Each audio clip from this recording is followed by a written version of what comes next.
As the saying goes, grass is greener where it's watered. Welcome to Grace Unfolding. Today we'll be sharing about culture. Now, what comes to your mind when you hear the word culture? Culture is what you're used to doing from whichever corner you are. Let it be your work, let it be your lifestyle, your morning routine. That is a culture. Meanwhile, we'll be having this discussion in depth in today's sharing. As we get in, let us listen to one song by our very own ambassadors of Christ from Rwanda that says Sheria.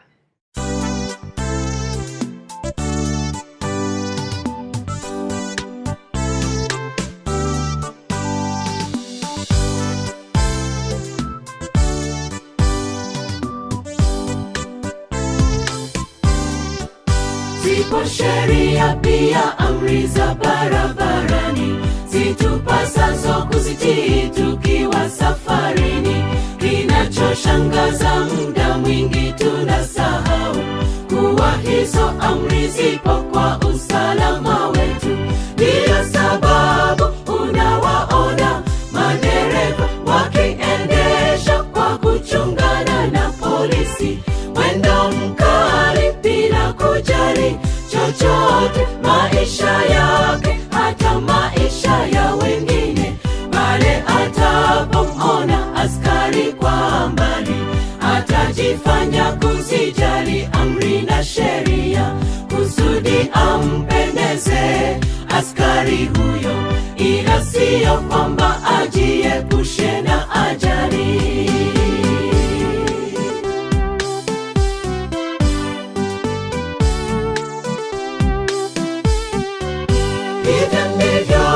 Ilivyo sheria ya Mungu, ipo kwa usalama wetu. Mungu mwenyewe haimsaidi kwa lolote, ila ni kwa faida yetu.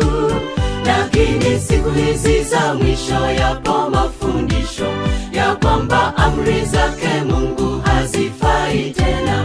Usidanganyike ndugu msafiri mwenzangu, bila amri ya Mungu hatutafika salama.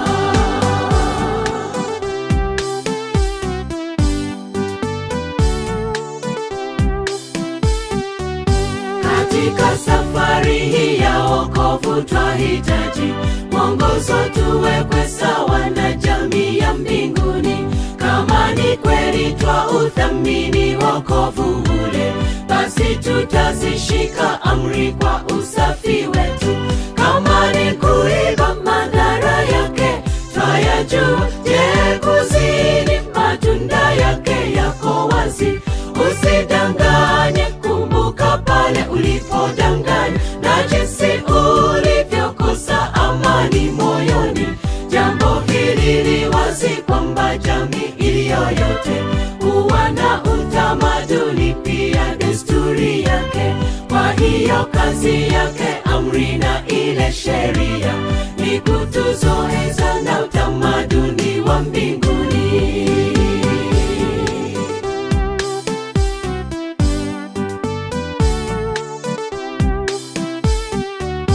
Dalili moja kwamba kweli unampenda Bwana, utawafundisha watu kuzitii amri zake.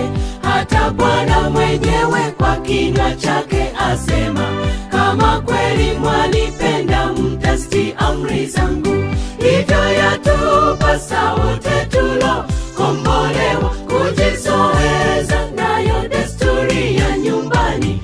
Punde safari itafikia mwisho wake, anayo heri atakayefika salama. Wewe uhubirie nenoni kama dereva, tena wale wafuasi wako ni abiria. Wapaswa kuzithamini sheria za huku njiani, ili ufike salama na abiria wako.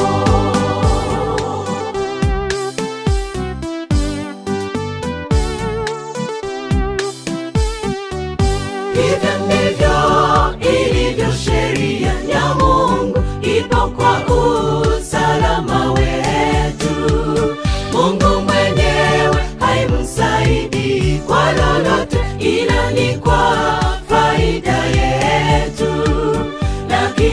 siku hizi za mwisho yapo mafundisho ya kwamba amri zake Mungu hazifai tena.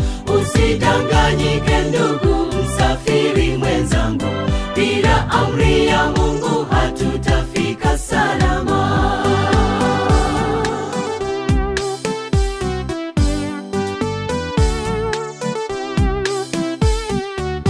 Hivyo ndivyo ilivyo sheria ya Mungu, ipo kwa usalama wetu. Mungu mwenyewe haimsaidii kwa lolote, ila ni kwa faida yetu. Lakini siku hizi za mwisho yapo mafundisho ya kwamba amri zake Mungu hazifai tena. Usidanganyike ndugu msafiri mwenzangu, bila amri ya Mungu hatutafika salama. Amen, amen. That was Sharia by Ambassadors of Christ. If you took your time to listen to the message in that song, it's talking about our traffic rules. The traffic rules, each and every one of us, in one time or moment, you find yourself that you are in traffic heading from one part of our country to the other part. Now, what happens? For us to be safe on these roads, number one, for the drivers, you have to take care of the road rules. How is this happening? First things first, on the roads, in Kenya, we are told that you keep left. So you can't drive your car keeping right because you'll cause an accident, because the rule says you keep left. So these rules have been put in place for us so that we can be safe on our roads in day-to-day life. Now, I begin by the verse from the Bible that talks about Adam and Eve. That is from the story of creation. Now to the direct verse, which is Genesis chapter 3, verses 3. And the verse records,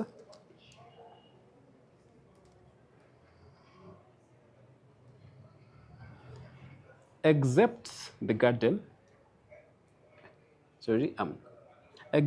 tree in the middle of it, God told us not to eat the fruit of the tree or even touch it.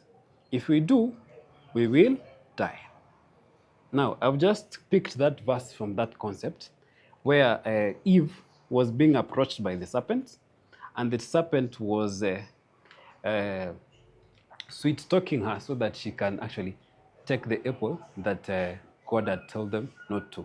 So, what was the essence of God telling Adam and Eve that I have given you everything in this garden, but there is one thing I want you guys to do for me, which is what? There is a tree in the middle of that garden. You are not supposed to touch or eat anything from it. A very simple commandment that you should not touch or eat anything from that tree. What happens? Now the serpent knows, how will I get to Adam so easily? I'll go to his favorite person, who is Eve. So the serpent crawls around and says, Eve, did God tell you not to eat this? And he also gives them a reason. Why did God not tell you not to eat this? Because you will know the difference between good and bad. Now, in the beginning, God had given a commandment, do not touch or eat. And Satan is manipulating their minds by saying what? If you eat that, you'll be like God. So in human nature, so Eve was maybe wondering in her mind that, is it because God does not want me to be like him, or does not want us to be like him?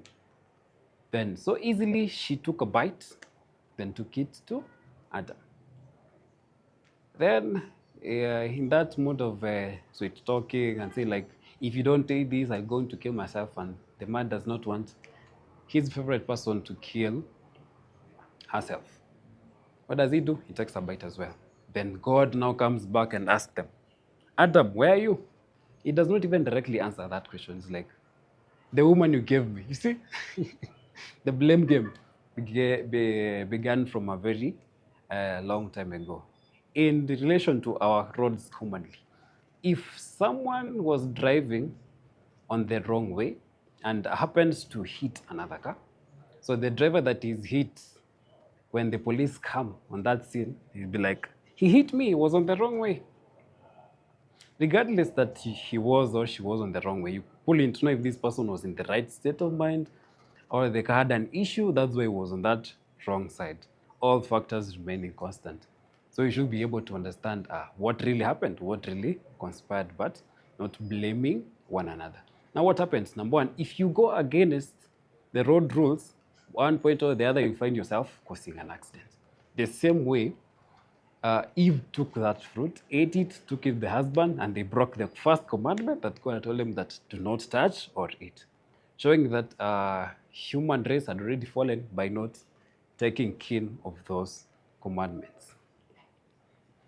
So what was the essence of God telling Adam and Eve do not touch?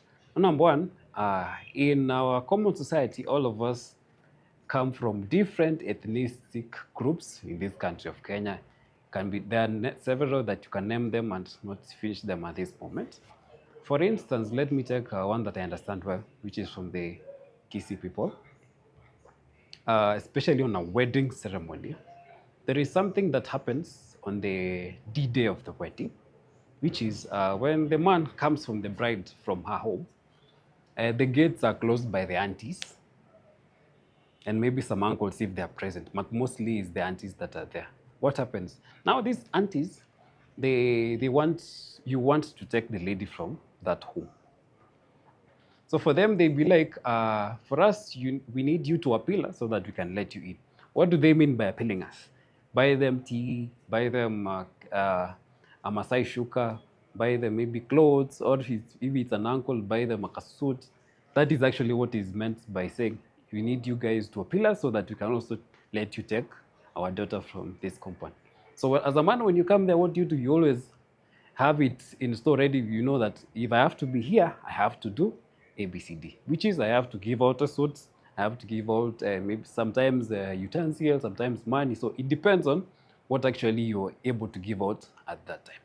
So what does that one tell you? We have grown in this culture that you have to do that as a sign of appreciation for your person that you're going to take from that compound.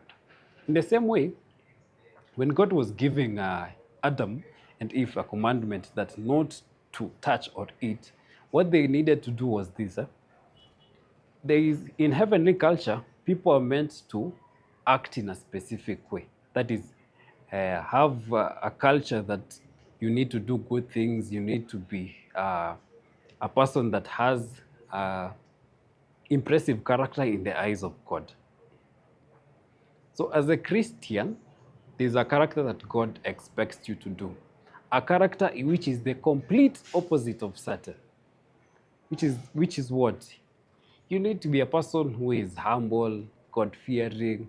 You're not wishing bad things to other people. You always wish well for other people. It's among of those things that fall in the category of good in a common man's reasoning. So what happens if you go against those commandments? You'll cause commotion in heaven. And that will not be the culture of heaven, because there everybody is at peace, doing their own things and living a life that is very smooth without a lot of drama. Now, so that is from a simple way of getting the expression of how culture is so important to us as a Christian life.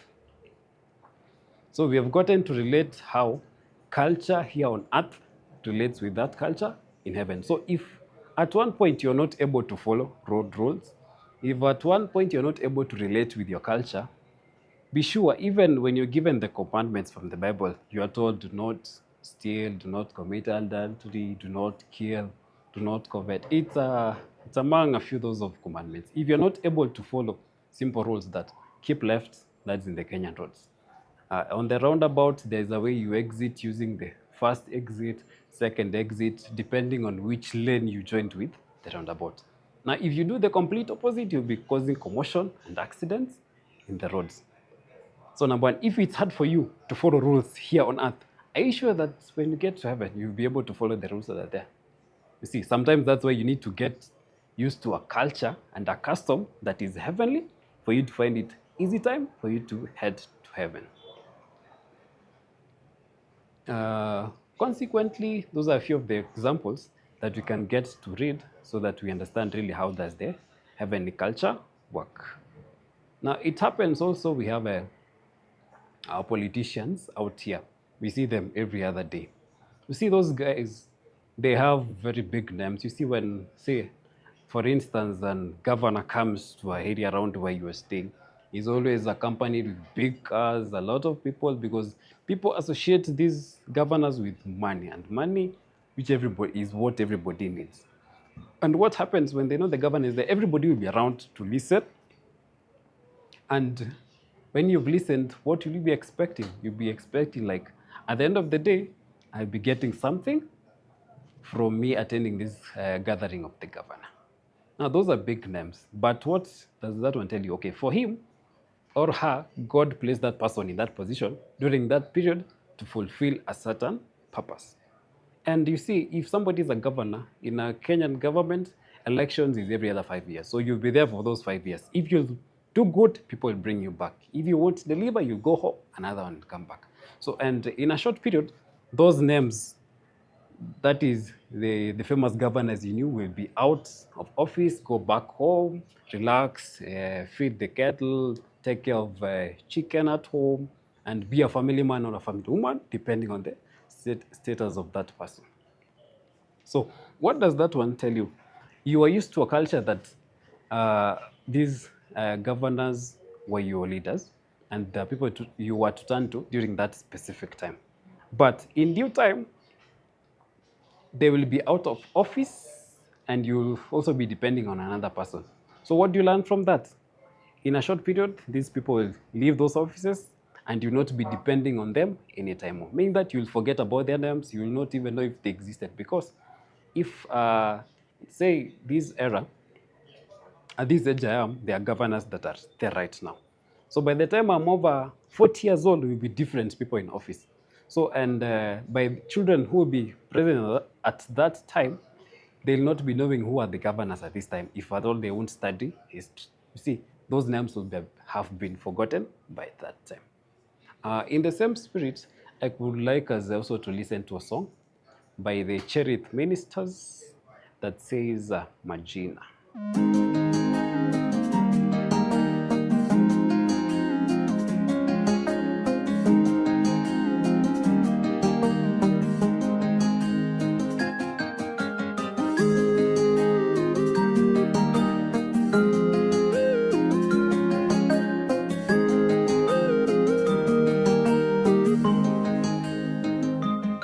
Yamesahaulika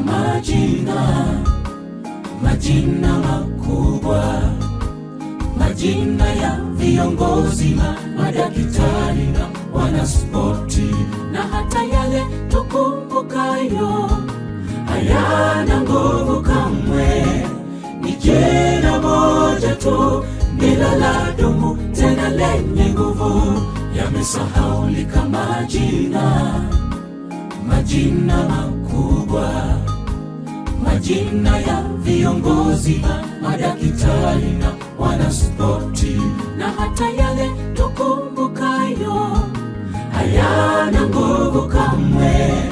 Ni jina moja tu ndilo ladumu tena lenye nguvu. Kwenye miti ni mti wa uzima, kwenye miamba ni mwamba imara, kwenye maji ni maji ya uhai. Yesu, Yesu, Yesu, Yesu, jina la thamani, jina lenye nguvu, likitajwa tu twapata kupona.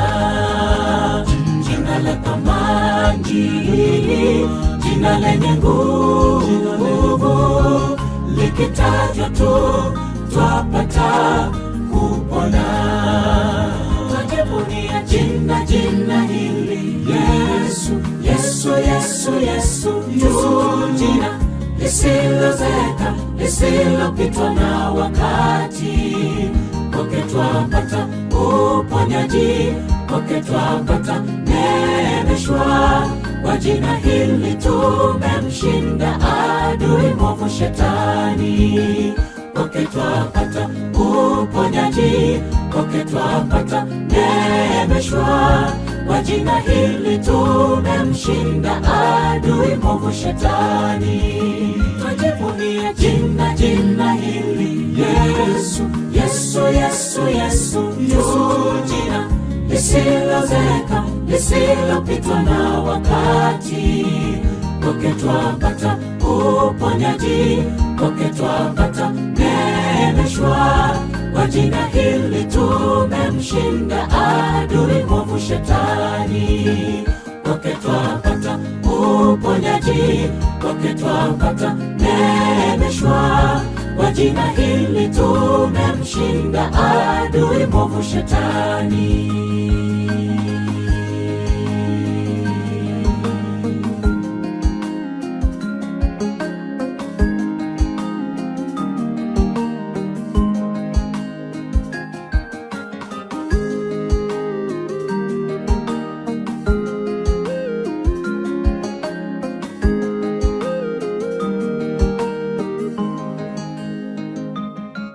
Kwenye miti ni mti wa uzima, kwenye miamba ni mwamba imara, kwenye maji ni maji ya uhai. Yesu, Yesu, Yesu, Yesu, jina la thamani, jina lenye nguvu, likitajwa tu twapata kupona.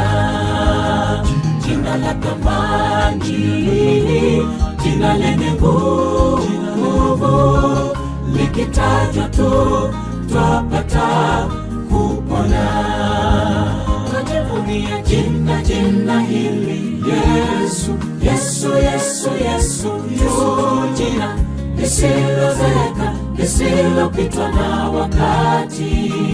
Kwake twapata uponyaji, kwake twapata neemeshwa. Kwa jina hili tumemshinda adui mwovu shetani. Kwake twapata uponyaji, kwake twapata neemeshwa. Kwa jina hili tumemshinda adui mwovu shetani. Twajivunia jina hili Yesu, Yesu, Yesu, Yesu, jina lisilozeka, lisilopitwa na wakati.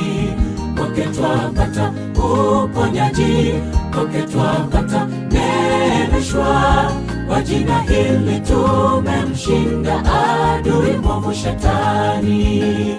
Kwake twapata uponyaji, kwake twapata neemeshwa.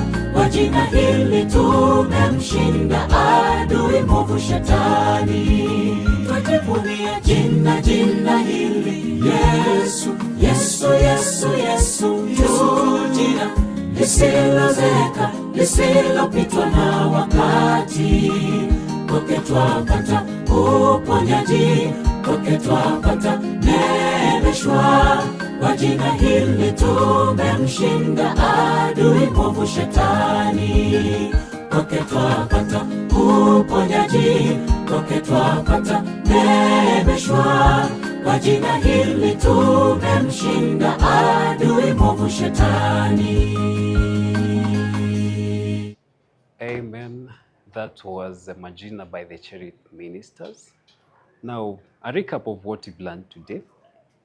Number one, culture is what we are accustomed to in various occasions in what we are doing. Be it culture, be it work, be it your ethnic culture, be it your day-to-day activities. That is actually what culture refers to in this context. So we've gotten to know that if it's hard for us to take keen interest in our culture here on earth, getting used to the heavenly culture might be a very big task for us. Number two, we get to learn that even if we depend on these people who are big leaders right now on earth, at one point they won't be there, and we'll also be remaining with only God, who will be there as our stronghold and to help us in our day-to-day lives. So what do we need to do? Let's always depend on God. Let's follow His commandments for us to be Christians that will be accustomed to the culture of heaven, and will head to heaven when time comes for us to leave earth for heaven. I've been your host, Reborn Joshua. Join us next time for a similar session. And always share, like, and subscribe to this link to bless your friends as well. See you next time. Bye-bye.